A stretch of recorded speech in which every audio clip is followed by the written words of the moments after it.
Jaya Radha Madhava Kunja Bihari.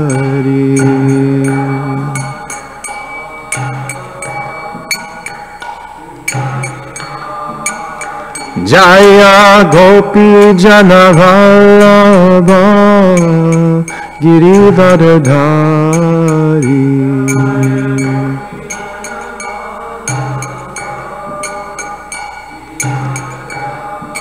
Jaya Gopi Janavallabha Girivardhari.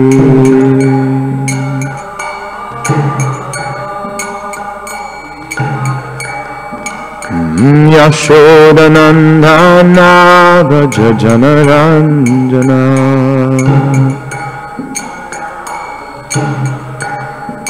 Yashodanandana Vraja Janaranjana.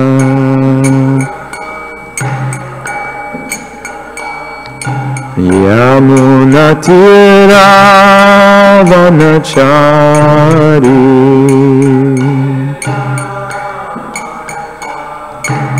Yamunatira Vanachari. Jaya Radha Madhava Kunja Bihari.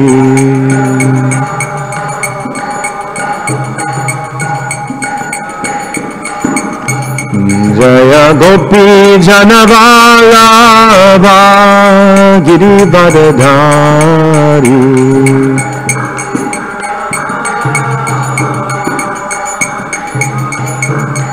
Yashodanandana Vraja Janaranjana.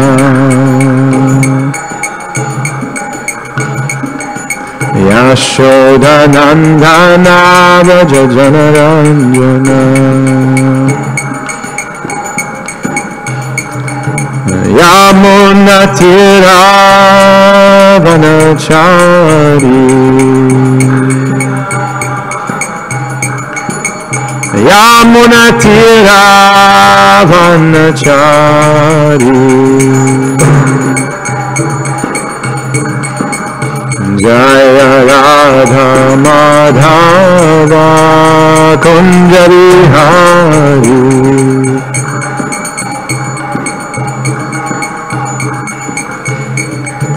Jaya Radha Madhava Kunja Bihari.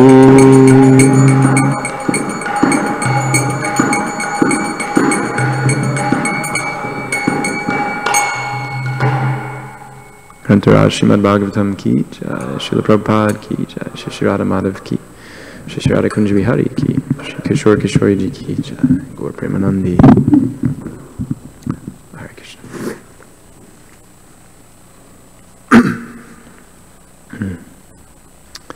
Being in Chicago and singing Jai Radha Madhav, I can't not think of His Holiness Ramapad Maharaj, who has the most ecstatic Jai Radha Madhav that I can think of in the movement. He sings it favorite for me. So we're reading 10th canto, 13th chapter, texts 32, 33, and 34. Chapters entitled Brahma Stealing the Boys and Calves. Om Namo Bhagavate Vasudevaya. Om Namo Bhagavate Vasudevaya. Om Namo Bhagavate Vasudevaya. Narayanam Namaskrityam Narum Chaiva Narotamam Devim Saraswatim Vyasam Tato Jayam Udirayet Nasta Prayestu Badreshu Nityam Bhagavata Sevaya Bhagavati Utamashloke Bhaktir Bhavati Naishtaki. We have here. Okay, so we have text 30 two here, so we'll chant that together, and then I'll read the other two as well. Gopa, the cowherd men, tat rodhana ayasa, of their attempt to stop the cows from going to their calves. Mogya, on account of the frustration. Laja, being ashamed. Manyuna, and at the same time becoming very angry. Durga adva krichtrata, although they passed the very rough way with great difficulty. Abhyetya, after reaching there. Govatsai, along with the calves. Dadrishu, saw. Sutan, their respective sons. Gopastadrodanasyasa, Mogya lajaru manyuna, Durgadva kritrato bhyetya, Govatser dadrishu sutan, Gopastad rodanayasya, Mogya lajoru manyuna, Durgadva kritrato bhyetya, Govatser dadrishu sutan. Please chant. Gopastad rodanayasya, Mogya lajoru manyuna, Durghadva kritrato bhyetya, Govatser dadrishu sutan. Gopastad rodanayasya, Mogya lajoru manyuna, Durgadva kritrato bhyetya, Govatser dadrishu sutan. Gopastad rodanayasya,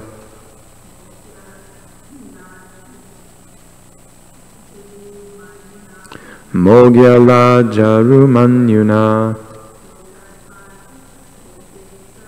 Durgadva kritrato bhyetya, Govatser dadrishu sutan. Translation and purport by His Divine Loving Grace, A.C. Bhaktivedanta Swami, Srila Prabhupada. Jai Prabhupada. The cowherd men, having been unable to check the cows from going to their calves, felt simultaneously ashamed and angry. They crossed the rough road with great difficulty, but when they came down and saw their own sons, they were overwhelmed by great affection. Purport: everyone was increasing in affection for Krishna. When the cowherd men coming down from the hill saw their own sons, who were no one else than Krishna, their affection increased. We'll read two more texts, 33 and 34. I'll chant the Sanskrit, make the attempt. Tad iksano prema rasa plutasaya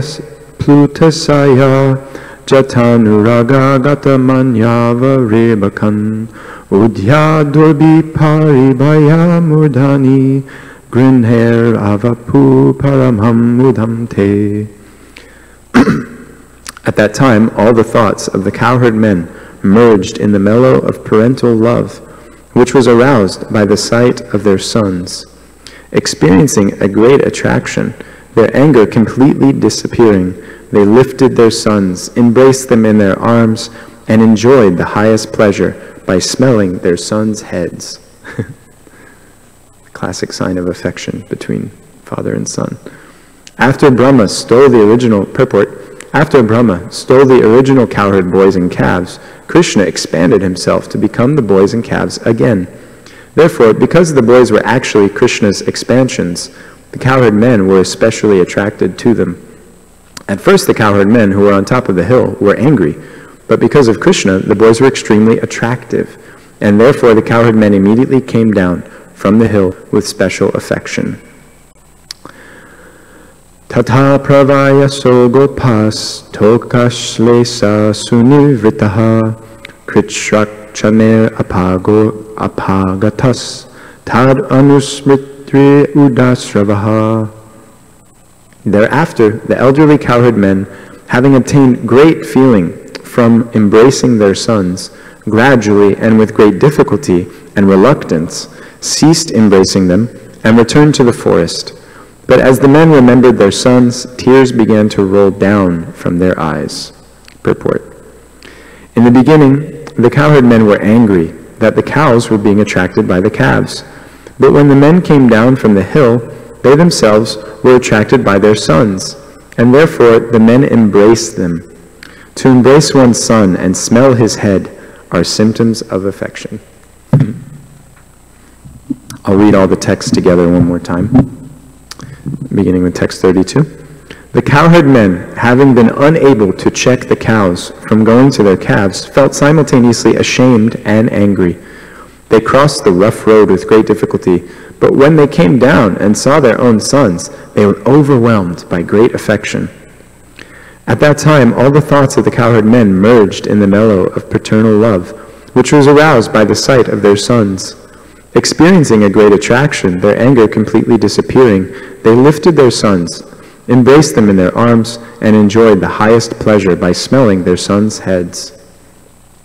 Thereafter, the elderly cowherd men, having obtained great feeling from embracing their sons, gradually and with great difficulty and reluctance ceased embracing them and returned to the forest. But as the men remembered their sons, tears began to roll down from their eyes.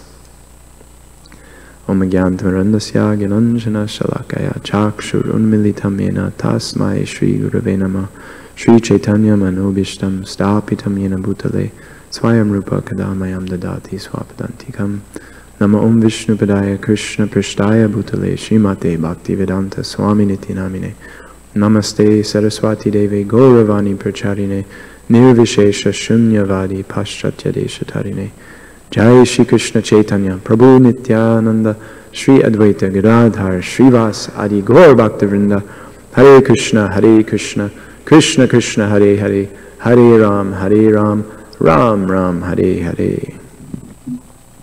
So it feels very awkward to be sitting here in front of you all, some of my devotional heroes and some of my good friends, so I don't really belong sitting up, but what to do. I'll be happy to have a discussion with you all, but I'll maybe lay out a few points first to get the discussion rolling. There were two directions that I wanted to take the discussion based on the prompting of the text and Prabhupada's purports. One is this, the nature of anger and how easily and quickly it comes, and why it comes also. I wanted to discuss a little bit about that. And then also, a little bit more of an exciting discussion is that the devotees are crazy, and that this little incident here indicates that we should embrace the craziness that comes in Krishna consciousness. In the Chaitanya Charitamrita, there's a phrasing that comes often, Prema Unmadha. Does anyone know this? Prema Unmadha? Yeah, divine madness of ecstatic love. And this is actually our goal.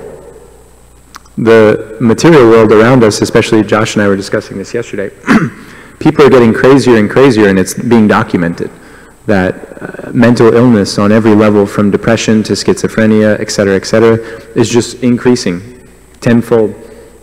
And people are trying to figure out how to mitigate this situation and how to bring people back to a sane condition of life where they feel some sense of healthy self and don't feel all this mental instability. the irony is that as Krishna conscious practitioners, we're trying to create a sort of insane condition in our consciousness, which is not only experienced, but also ecstatic or ever increasing. We actually want to go crazy forever and never stop going crazy. We want to go a little crazier, moment to moment, day to day, week to week, month to month. We want to become a little crazier. Prema unmadha. So in this particular pastime here, we see that the cows are doing something a little crazy. What are the cows doing that's crazy?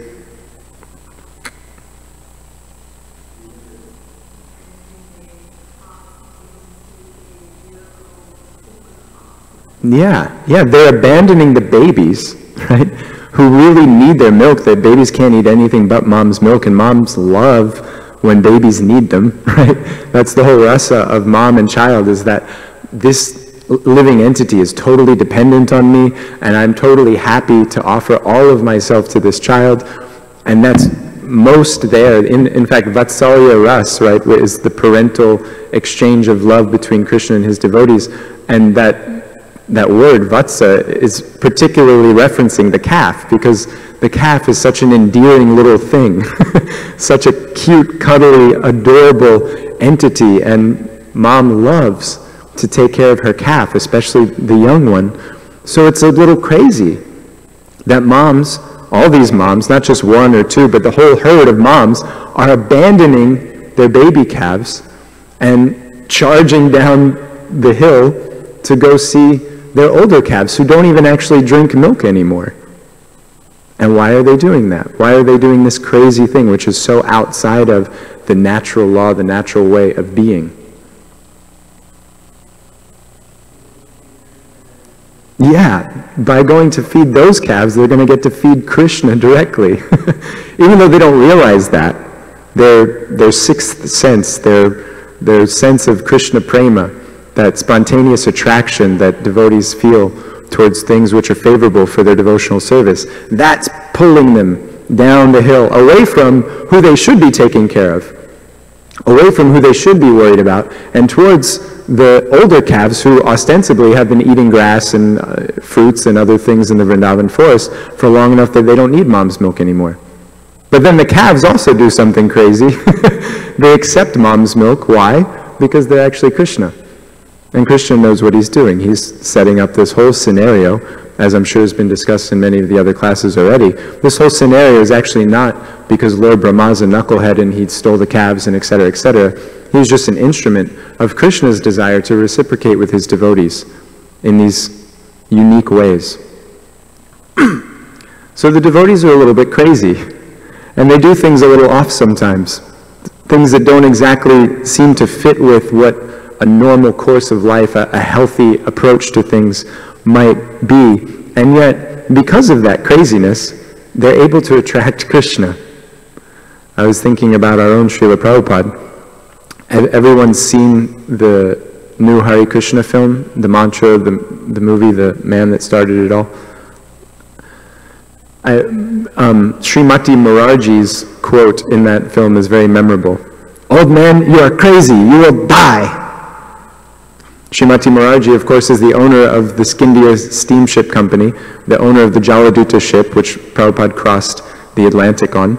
And in the movie, she says very firmly and crazy, "Old man, you will die." That's what I was thinking. He's crazy. 70 years old. What will you do? You never even left India. And you're going to go to America with nobody that you know, no money, no contact, practically speaking, just some possibility of a contact, some possibility of an acquaintance when you get there. What are you going to do except die in the streets, alone, so far away from Vrindavan Dham and your beloved Radha Damodar? What are you going to do? But what did he do? Something crazy that forced Krishna to reciprocate in so many other crazy ways. When the pure devotee extends themselves, then it impels Krishna to act in crazy ways, to reciprocate with that bravery of love, that bravery of bhakti that the devotee is indicating. And it's it's wonderful to discuss Srila Prabhupada, and another devotee I wanted to discuss in his crazy tendencies was Srivas Thakur, because today is Srivas Thakur's appearance day. Srivas Thakur is famously crazy. Even Lord Chaitanya pointed this out.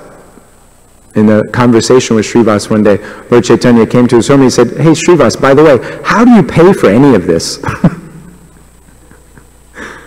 Every day for the last few years, you've been doing nothing but hosting the devotees and having kirtan at your home.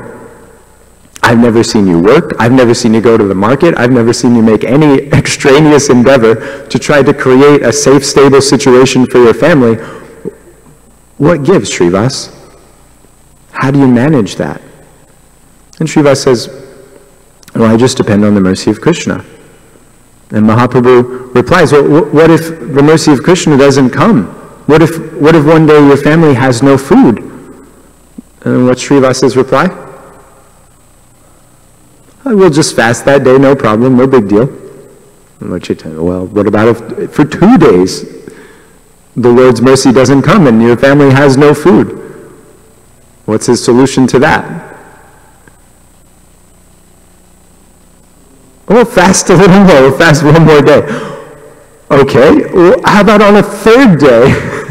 If the Lord's mercy hasn't come and you still have no food and you have no water and your family is crying and the stomachs are shrinking and the children are screaming, what are you going to do then? Well, at that point we'll understand that the Lord no longer wants us around and we'll happily take ourselves to the Ganga and Ganga Mai Ki Jai, drown ourselves. Now this sounds crazy, this sounds irresponsible. If you ever heard somebody speaking like this in the normal course of life, you'd call the Department of Social Services, you'd say, excuse me, ma'am, I think we have a problem. I'd like to report an abusive parent at this address. You need to send some officials down right now. You need to get these children out of that dangerous situation. But instead, this idea of Srivas was very pleasing to Lord Chaitanya. He was very impressed by that. He was very happy. Later on, Srivas actually had an opportunity to kind of demonstrate the intensity of that renunciation that he has towards his family and external circumstance. What was that situation that came up in Srivas's family life that allowed him to actually demonstrate the intensity of this renunciation that he was speaking about with Mahaprabhu? Yeah, his son died. His son died in his house while he was there. And what was Srivas's approach to the passing away of his son?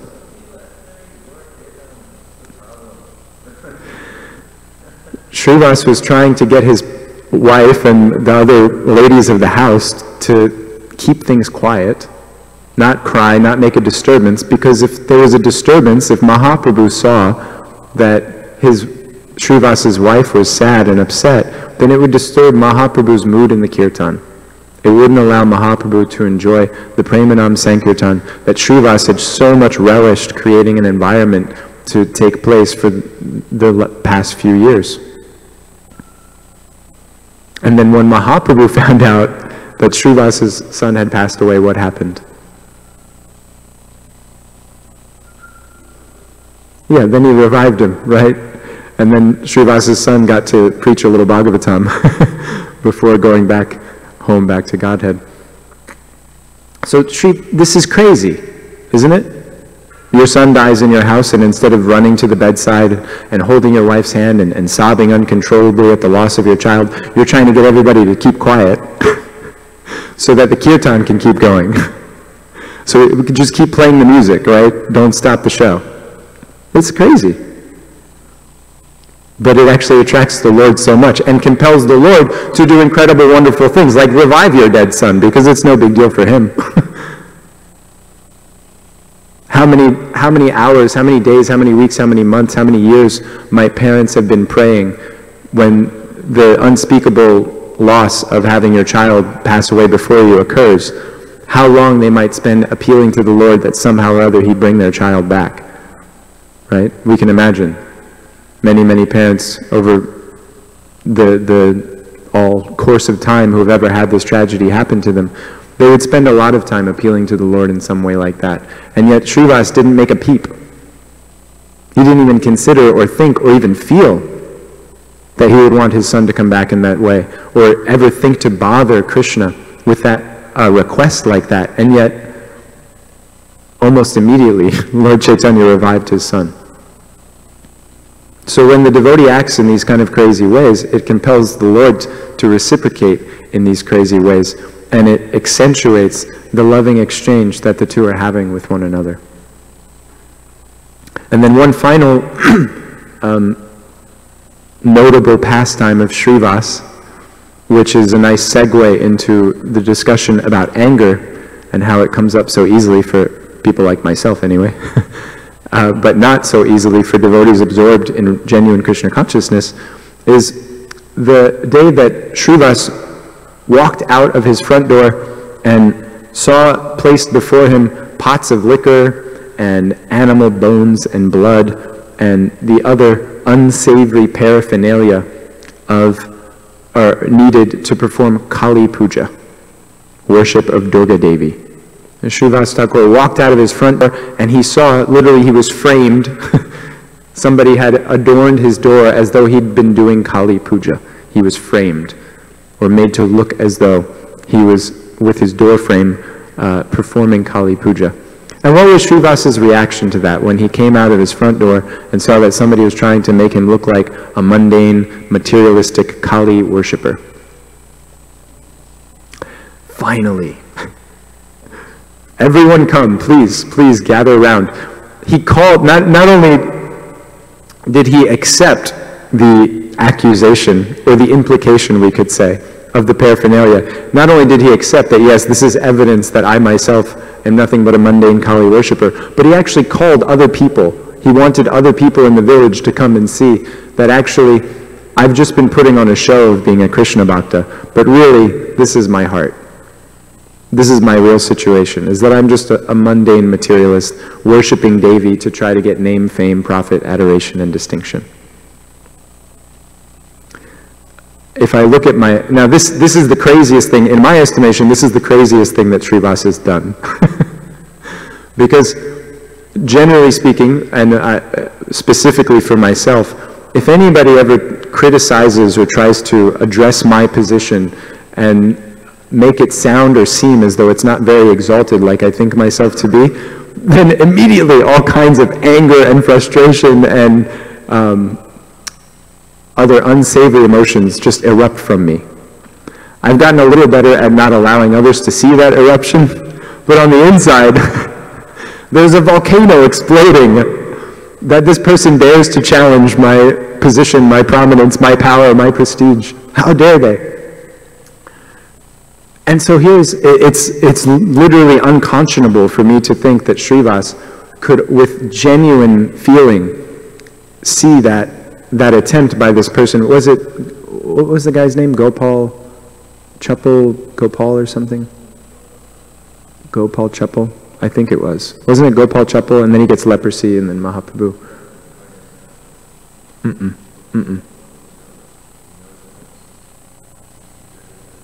Oh, okay. Potentially. No. Yeah, he was a knucklehead, but it wasn't him. Does anyone remember the name of this person that offended Srivas this way? Gopal Chappal? I think so too, but I'm not 100% on that. So when Gopal Chappal will say, offended Srivas in this way, Srivas genuinely felt that, yes, I deserved it. This is my situation. What to speak of denying it or just kind of ignoring it, or we might say tolerate. Srivas actually genuinely felt that this was the truth. And this is a crazy level of humility which can only be experienced or expressed when someone is experiencing simultaneously Krishna Prema. In the Brihad Bhagavatamrita, Sanatana Goswami gives a really beautiful description between the relationship of dainya, humility, and prema. And he basically describes them as synonymous, or two sides of the same coin. Genuine humility is prema, and genuine prema is humility. And Srivas's behavior in that particular pastime expresses that to the nth degree, to a level that my material mind is not able to even conceive of as possibly genuine. And yet there it is happening. Because of the strength of the love of that devotee for the Lord. So, anger. We are reading here that the cowherd men, the cows had given birth to new cows. The cowherd men, having been unable to check the cows from going to their calves, felt simultaneously ashamed and angry. This is a very interesting juxtaposition. The cowherd men felt ashamed. And shame is a feeling that is normally directed towards who? Yeah, we feel shame for ourselves. And then simultaneously they felt anger. This is reminiscent of Srila Prabhupada saying in the 4th canto that anger is the younger brother of lust. Meaning that anger is never the primary emotion. Right? The younger brothers always do what? They always follow their older brother. Right? That's the characteristic of the younger brother. He doesn't do anything for himself. He's only watching what everyone else is doing and following. That's what younger brothers do. So, Srila Prabhupada characterizes anger as the younger brother of lust. Meaning that anytime there's this feeling, this emotion of anger, underneath that expression of anger is another emotion. And in the case of the cowherd men right now, that emotion is shame. They're feeling what? They're feeling disappointed in themselves as cowherds, that they're not able to properly perform their duty. This is so adharmic, practically. This is so outside of the natural course of things that our cows are allowing their grown calves to feed rather than their young calves who are completely dependent on them suckling. And so the cowherd men felt ashamed, but then that emotion of, and because these devotees are on a pure platform, we can't take it to that level for them, but I'm in discussion of our own situation. When we feel anger, imagine if we were in this particular circumstance, and we felt this shame, and then anger rises from that. Naturally, that anger is something that we try to project onto someone or something else. So, just running through a mental exercise myself through this, I was thinking, if I was in that situation and I was embarrassed, I was ashamed that my cows are behaving in this awkward way, then the first thing I would do is probably blame my son. My anger would be towards my son. I'd probably say something to the effect of, why did you let your calves come over here? You know that we're over here and this will distract the mothers, and now you've let this happen, and look what you've done. You've created a totally topsy-turvy situation. How dare you graze your calves over here when you know that we're over here on Govardhan Hill grazing the cows and the younger calves? Right? I might get angry in that way, and I might feel justified. And that's the little kid, and I'm the big adult, and he's made this mistake, and it's certainly not my fault. That's the nature of anger, is that the real emotion, the real frustration is with ourselves. There's this feeling of shame, there's this feeling of embarrassment, there's this feeling of inadequacy, there's this feeling of fear. There's some feeling inside which is making us intensely insecure. And so rather than facing our own insecurity, we flip it around and try to blame the shortcoming on someone outside of us. Some circumstance outside of it. It's not my fault. It's its fault, your fault, their fault. And this is the mundane expression of anger. So I was thinking about a few instances in my own Krishna consciousness where I had this welling up of anger, and then later on Krishna adjusted me and showed me the real situation. One funny one that I was remembering just this morning, so I'll share that briefly, and then I wanted to, while I'm sharing, I'm prompting also that I want you guys to have some examples of crazy devotees in your own life, or also circumstances where you or another person that you're close with indulged in this feeling of anger, and then later on you were adjusted. You saw the real situation. Because the cowherd men are getting angry, but actually the real situation is that Krishna is making some special arrangement. And that's the irony of any time we actually get angry, is that we're ultimately angry, disappointed, frustrated at Krishna. not at anybody else, not at our son, not at our father, not our temple president, not our GBC, not our guru, not our friend, not our bhakta. Any of those feelings of frustration that we project onto someone else ultimately come back to a feeling of frustration with Krishna, some disconnect in our relationship with him. And so I've experienced myself that many times when I indulge in this feeling of anger, eventually, and sometimes immediately, Krishna shows me that actually I'm doing something here, and who are you to get so upset? Who are you to think that you can do things better than I've arranged them? I have a much bigger plan going on than what your tiny brain can conceive of, and please take a step back and let it happen so that everyone can be happy and not just you. So one particular funny little instance of this was a close friend of mine, Vana, who used to live in the Harmony Collective, used to live in our center. She wasn't coming out of her room all day.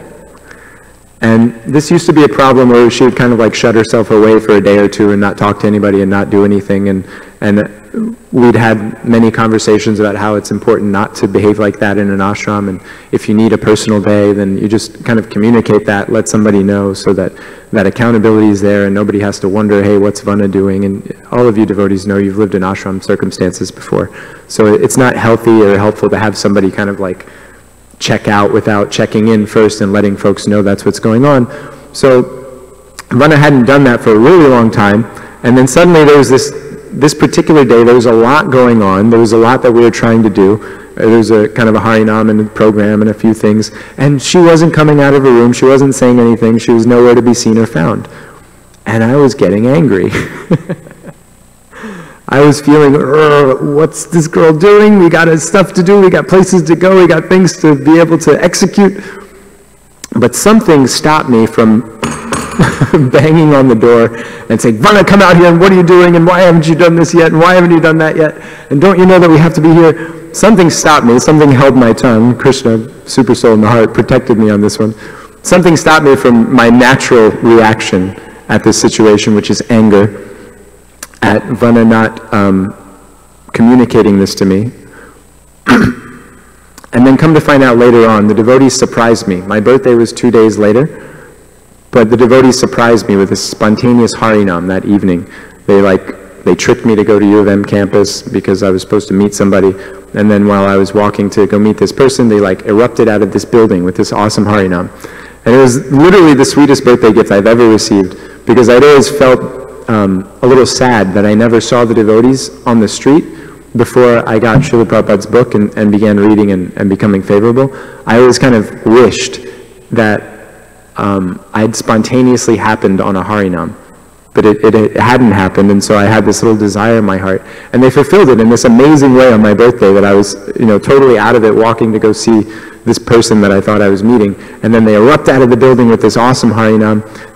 Somehow this group of students, just like Krishna's arrangement again, also simultaneously joined, and there's like 10 students and 20 devotees, and we all just in this huge fervor. And then somebody comes up to me with a garland that literally was the size of my shoulder, like all the way around, like 10 feet, and my forearm is too small to show you the size of this garland. I'm too puny. It's like double my bicep was the size of this garland, and that's what Vana had been doing all day. Was making me this obnoxious garland, which was totally embarrassing, and I took it off as soon as she put it on me. But it was a very sweet thing for her to do. That's her service. She's like an incredible garland maker, and so that was her gift to me on my birthday. That was her offering of love, and my whole day I'd spent angry at her. For this act of kindness, this act of love that she was trying to show me. And so it was a very memorable experience that, although it's easy to, especially when I have some position or some power or some influence, as I did in that relationship with Vana, being the temple president or whatever you want to call me, then it's very easy for me to indulge in the idea that my anger is justified, my anger is correct, my anger is going to be helpful for this person. This person needs me to get angry so that I can adjust them and help them become more Krishna conscious. in reality, though, I couldn't think of actually an example where my anger has ever really served me well. Especially like an impulsive expression of it. I've never experienced that a kind of impulsive gut reaction anger has ever done anything Krishna conscious for me. Usually it's gotten me into some trouble in which then I have to ask for forgiveness, and then that helps my Krishna consciousness. But the immediate reaction of anger doesn't do much. So these were some of the thoughts that I had based on the few texts that we were reading here. And the cowherd men show us that relationship with Krishna is what can help us move past anger ultimately. No amount of mental adjustment or psychological deprogramming or reverse engineering of our previous experiences is going to be able to undo that tendency towards anger. It's only when we have a deep affection for Krishna and his devotees that we can actually, through the power of that emotion, overcome the overwhelming feeling of entitlement that is there in our conditioned anger. Well, I'll end there and now hope and open up to the devotees for your thoughts or examples on experiences with crazy people in Krishna consciousness and anger also, if anyone wants to share. Yes, Subal Prabhu. We're thinking, thank you so much, Deva Madhava Prabhuji. We're thinking of a question in terms of anger that should try, in one sense, to understand the line, you know, because in some sense, discipline, when you have a responsibility and you're trying to establish certain discipline, sometimes you have to show, you know, that you're not pleased. And so they have to, you have to express very strongly at times that, you know, anger in one sense. So sometimes we have that situation, for example, that example that you said with Vana, Mataji, you're thinking, you know, in one sense you're very fond of her and you're upset, you know, because she may be doing something that you see that was irresponsible and make you upset because it's affecting. So there's a line that one have to understand, that when is good or when is actually that is right, is correct, and when is crossing now into the part that is a bad emotion, that is causing, it doesn't cause anything good for anyone, not for you, not for the other person. Yeah. How do you recognize that? Thank you for the question, Prabhu. I can share from my own experience that the importance, as you're discussing, as you're pointing out, of when we're in a position of responsibility and helping others to be accountable to something, especially in Krishna consciousness, then it can be useful to give them a sense of firmness or disappointment. You use that word, disappointment. And when I think of the word anger, I no longer think that it has a place in that conversation, because my feeling of disappointment is something very useful. My feeling of seeing that devotee in a better way than they see themselves is very useful. But when I think of anger, that's the part of the emotion, or that's the part of that relationship where, at least for me, when I use the word anger, I now reserve that word for the part of the relationship where I have some false ego in the game, right? That I have this position, I have this power, I have this influence, you're mine, and you have to behave this way because you are mine, and I say that's that's how things that are mine have to be. And because I'm a conditioned soul and et cetera, then in all of my relationships where I have some power and influence, there's some tinge of that there. And my desire to get rid of that, part of my effort to do that is using the word anger to describe anything related to that. That sense of entitlement towards somebody else's behavior based on how I need them to behave so that I'll feel like I am the temple president or the bhakta leader or the big preacher or whatever the thing is that I need to feel so that I have a sense of self. That need to make somebody else be something so that we can feel like we are something comes from the fundamental lack of faith that we have in our own existence. Because I don't believe that I actually exist yet, because my existence, my sense of self is not rooted in a relationship with Krishna directly and purely, then there's an uncertainty about my own existence, and that's why I need others to let me know I exist by agreeing to be a part of relationships like my bhakta, or my wife, or my son, or etc. And so when they agree to be a part of those relationships, then it affirms my existence. And when they do something outside of what I say that relationship should look like, it threatens my existence. And because I'm not strong enough to admit my fear, then I get angry at them instead. Instead of admitting my fear of my own existence, I don't know that I exist yet. Instead, I get angry at them that how dare you behave this way because Prabhupada said, and Bhagavatam this, and GBC that. So that part of the emotion, my emotional experience, I'm trying to get rid of completely. And so I use the word anger to describe that. Maybe for you, the word anger doesn't mean only that sense of entitlement, which then comes out as this aggressive expression of your fearful nature. Maybe anger doesn't exclusively mean that for you. And then in that case, I would say it could be healthy to have a sense of anger towards somebody's not following through on their commitments from that place of knowing that they're sincere, they want to follow through on those commitments, they've asked you to help them do that, and you've accepted the responsibility to Prabhupada and the Parampara to be able to, and so you're putting your energy towards that. I think then, if that's what you mean by anger, it is healthy and useful. Actually, you pointed out very, very nicely that is when the false ego gets involved in anything we do, any of the emotion, any of the whole diaspora of emotions that we have. Yes. When false ego is involved, then the whole thing is a mess. Yes, it crumbles. Yeah.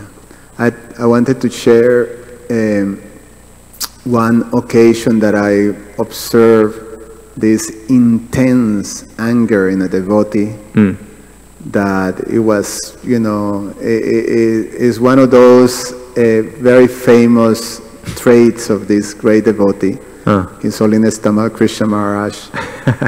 And I literally never, the description of copper red eyes, I thought it was, something. Some metaphor or something. Metaphoric type, but actually literally, red eyes, like burning like that. Was a situation that His Holiness Gunagrahi Maharaj did his famous pizza parties back then. And we were serving our spiritual masters, so it was His Holiness Tamal Krishna Maharaj, His Holiness Ramapad Swami, His Holiness Danodar Swami, and His Holiness Gunagrahi Maharaj. They were sitting there, and then the servants, myself and other devotees, we were three of us serving all of them. So one of them was Raghunath. You know Raghunath, no? Yes. So Raghunath was enthusiastically bringing the pizzas just like out of the oven that Maharaj made. And as he's coming into the room, the sannyasis are sitting in the floor, he trips. And the pizza comes flying and lands, in Ramapad Swami's lap. Ooh. And my Guru Maharaj goes and look at actually everything went in slow motion. So You know, we're looking horrified at the pizza flying towards Rompa's like something out lap. of a movie. And then Maharaj just look at the pizza, it's sort of like, you know, pick it up and put it in his plate and then, you know, cleans a little bit. And then we all horrified. And then Tamal Krishna Maharaj was looking at Ramapa Swami's dhoti all messed up, and then literally you can see his eyes went red, and then he turns back, you know, towards Raghunath. He was like standing, you know, like he saw like the, you know, big Rasul or something like that. And he just blasted him, like he just said with this booming voice, "You are not a devotee." Hare Krishna. And then that was it. Poor Raghunath just like in tears just disappear out of the scene, you know, later. And then like something dropped and then go back and just start and what a great pizza and this and that, you know, nothing happens like that. So. Haribol.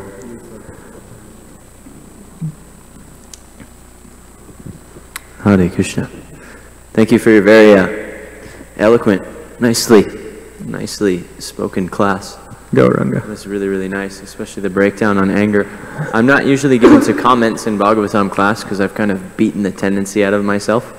But in this discussion, I felt to share something. Yeah, please. Because I have my own experience with this particular problem. I think anyone who has to be in a position of leadership, no matter how small that may be or how large it may be, has to face this thing.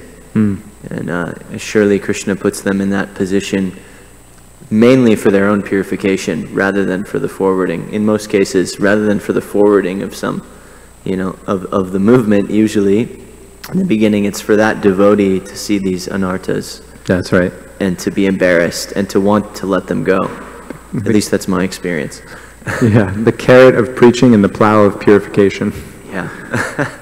And so I was thinking about this, and I found it interesting. Subal Prabhu brought up this point, and then you illustrated it nicely with your story from Tamal Krishna Maharaj, that sometimes we do see that there are devotees who they have some qualification or the adhikar to act in a way that most of us would not be able to act. That I myself know I can't do. It would be the ruination of my bhakti if I speak in such a way or if my physical actions are intense. But there are some devotees who have some level of purity, they can do that because they're untouched by that. And then I was reminded of a story I was told by one friend. So my friend was walking down the street in France, and all of a sudden he saw a little kid run headlong, a 3-year-old run headlong into the street in front of a car. And the little kid made it across the street. The car stopped and he didn't get hit. But closely behind, just in tow, was his mother. And his mother ran up to him with a loud slap, you know, whacked him right on the back of the head. And my friend was thinking, if I hadn't seen that whole situation, I would have thought that this mother is a terrible person. How could she be given to such anger? How could she treat her child like that? You know, and obviously it's a 3-year-old. I wasn't there, so probably it wasn't her full force anyway, but the point was driven across. The child was crying. It was obviously traumatic for him. And my friend was thinking, if I hadn't seen that, I would think she was a horrible person, and I would think, I need to call the police. What is this? You know, child abuse. But because he had a perspective on the whole situation, he could understand that what he perceived or would have perceived was anger was actually coming from a place of deep, deep, deep love. Because, like you were talking about earlier, the definition of anger being the little brother of lust is that ultimately it is stemming from a position of lust, like you so nicely elucidated.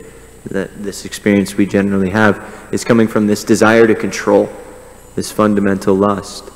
But then there's this other kind that higher devotees have access to, where in their corrections, like you were pointing out, because they're situated in love, they can't act from a platform of lust, because the two things are diametrically opposed. And so it's, yeah, just a thought. I find it very interesting how to reconcile this.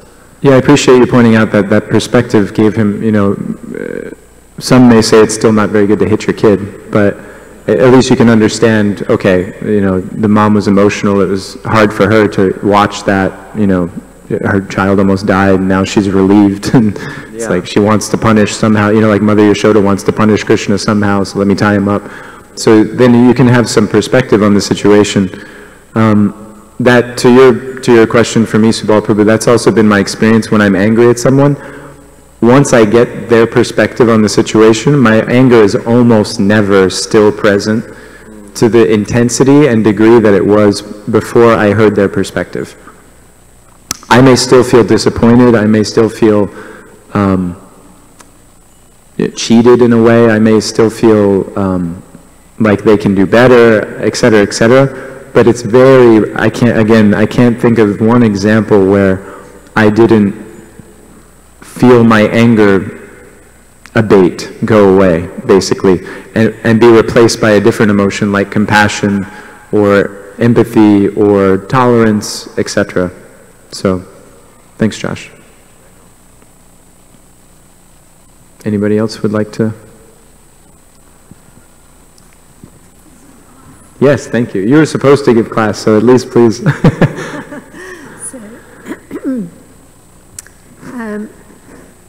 The point you made about anger really actually indicating a necessity to affirm one's own existence in some way, I thought was a tremendous insight. And since you'd asked for examples of anger and dealing with it, I looked at perhaps one that was very prominent for me, and actually it was ongoing anger for a long time, and it had to do with being exposed to a person who factually stated to me a particular position that had been taken, and it was completely morally reprehensible position. And I found myself feeling very angry at the thought even of the position that had been taken, it was so abhorrent to me. And so I thought the best way for me to deal with it was to go and speak to the deities every day. Very cool. So indeed I did. I would actually speak my process. And the part that was of concern to me was, how I could actually channel that anger in the correct way.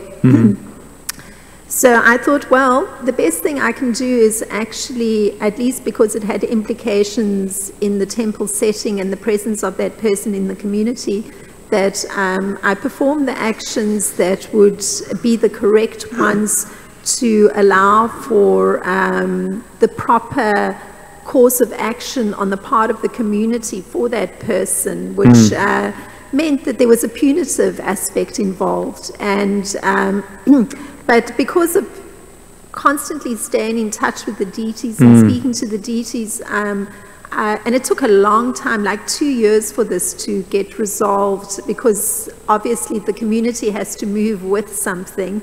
And the community was in the opposite direction, turning a blind eye. So just continuing in like a very honest, careful, thoughtful way, thinking what's the best thing for this person, even though, the position is so horrific. It actually came to the correct resolution, but it took a very long time. But I could not have done it were I not speaking to the deities taking shelter every day. in the Lord. In terms of, sharing that anger that had got aroused. Do you feel that doing that brought you closer to them also? No, not to the deities, yes. Oh, well, the deities, they're always close. And I was just marveling at, and I've heard my spiritual master say that Krishna has his time. How it's not Yes. that one stamps one's foot and says this must be taken care Yeah, of that's right right. now. That's so right. I thought it's very good for me to actually be speaking regularly to them, because then I'm also respecting the time in which things have to move and how they go. So Yes. it allowed me also to, really detach more from the issue to some degree, although the anger took a long time to resolve because it was so abhorrent, the position taken. So, but anyway, had I not had that means to affirm my relationship with Krishna, I certainly might have been at the mercy of, just on a basic moral plane, Yes. feeling outraged. Yes. Thank you. This is a beautiful example. Thank you for sharing. It was just your nice point brought it to mind. Thank you. Hare Krishna. Well, you lived the nice point. I want to share just something that I've come to recently myself also in going through an intense emotional experience. And the tendency might be, especially when it comes to anger, we suppress it rather than facing it or admitting it or bringing it to Krishna. We just kind of, at best, we ignore it and pretend as though it's not there, along with many other emotions that we feel or see as not good for Krishna consciousness or not good for my image or whatever it might be. What I've come to see, though, and your example illustrates really nicely, is that these kind of substandard mundane emotions can have a real boost for our Krishna consciousness. They can be a real impetus for our relationship with Krishna, in the same way that a rocket can help the shuttle get up into the stratosphere and start to orbit the planet consistently. You guys have seen a shuttle taking off from Cape Canaveral in Florida? It usually has 3 or 4 rockets attached to it, right? But once the shuttle gets up into the outer atmosphere and starts orbiting the Earth, all those rockets are gone. What happened to them? Yeah, they got released along the way as the fuel inside burned up. But without those rockets, then the shuttle would still be sitting back on the ground. So there's this interesting dynamic that the rockets are needed, but only for some time. The fuel that they burn off, once it's gone, then the rockets break away, and they propel the shuttle into that atmosphere. And so these substandard emotions, if we just let them go, if you light rocket fuel just out in the air, then it's going to create this horrendous combustion which can cause a lot of damage to a lot of people. But if you put rocket fuel inside of a rocket and attach it to a shuttle with the right kind of guidance and setup, then that can help the shuttle break out of the Earth's atmosphere and into outer space where it wants to be. So similarly, our emotions, be them anger or sadness or greed or lust or whatever they might be, there's a healthy way to allow those emotions to propel us towards Krishna. And when we do that, I've noticed, and it sounds like in your experience also it happened, the emotion burns away in the fire of Krishna consciousness, and simultaneously that emotion is a fuel that's propelling your Krishna consciousness. So I've noticed that in myself. Thank you for offering that. Anybody else? Jenny Taipibo, I saw you had a hand earlier. Did you want to?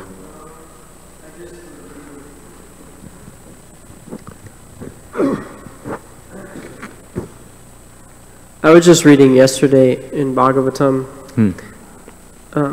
Vidura was insulted by Duryodhana because his mother was a Sudrani. Yeah. And it is said, Prabhupada says that his initial reaction was anger, and that he exercised his intelligence to mitigate that anger before acting. Yes. So I was thinking that the substance of your class really speaks to that, and I feel like a lot of the tools you gave in kind of understanding the nature of anger really helps in that, because it's like a fine line, because once one's anger, then the intelligence becomes bewildered. That's like the next step. So it's a very, it's a good opportunity to exercise Krishna consciousness. So I Nice. Yeah, I was just thinking about that. Josh and I were having a conversation with a devotee last night, and that's what came up, was that every time this anger emotion is triggered, then it's actually a blessing. You can take that as a signpost. Look here. dig here. We want to find out the innermost depths of our conditioning so that we can pull those apart as much as possible. And when there's that trigger point of anger, it's a sign that if, rather than being worried about that person who's created that angry feeling inside of us, try to accept this premise that the problem lies within me, and dig at that sore spot and go deep and find out what is that fundamental insecurity that's causing me to react in the angry way. So it's actually a blessing. Josh. Just one quick thing, just because you just made this point about the rocket, and then it reminded me immediately of a verse that I had been kind of chewing on, and I talked to another devotee about. He's actually a Sanskrit translator, and so he gave a lot of, he works with Madhavananda Prabhu Hari Parshad. He gave a lot of clarity here, and the verse literally from the 11th canto, it summarizes exactly what you said. Oh, really? Perfect. It's coming from the Bhagavatam. So here's the English translation. O best of sadhus, whatsoever useless activities and their associated troubles, even acts such as running here and there out of fear, etc., if offered unto me, the Supreme Lord, with no desires for fruits, then they too are dharma. So the implication here is that all of these things, like you're saying, these rockets, these things that we would perceive as mundane, if we find a way to use them to accentuate our worship of the Supreme, and that may be feeling ashamed about them and therefore wanting to get rid of them, but doing that in a way that I'm praying to Krishna about it, yes, then they also become dharma. And particularly dharma here means paradharma, means bhakti. So it's right in the 11th canto, what you're saying. It's very nice. Thanks for that, Praman. Jaya. Sundari, did you have something? No? Okay. Anyone else? Comments, questions? Okay, Srila Prabhupada ki jai, Grantaraj Srimad Bhagavatam ki jai, Shri Kishore Kishori ji ki jai, Samaveda Bhaktivinda ki jai, Gaur Premanandi.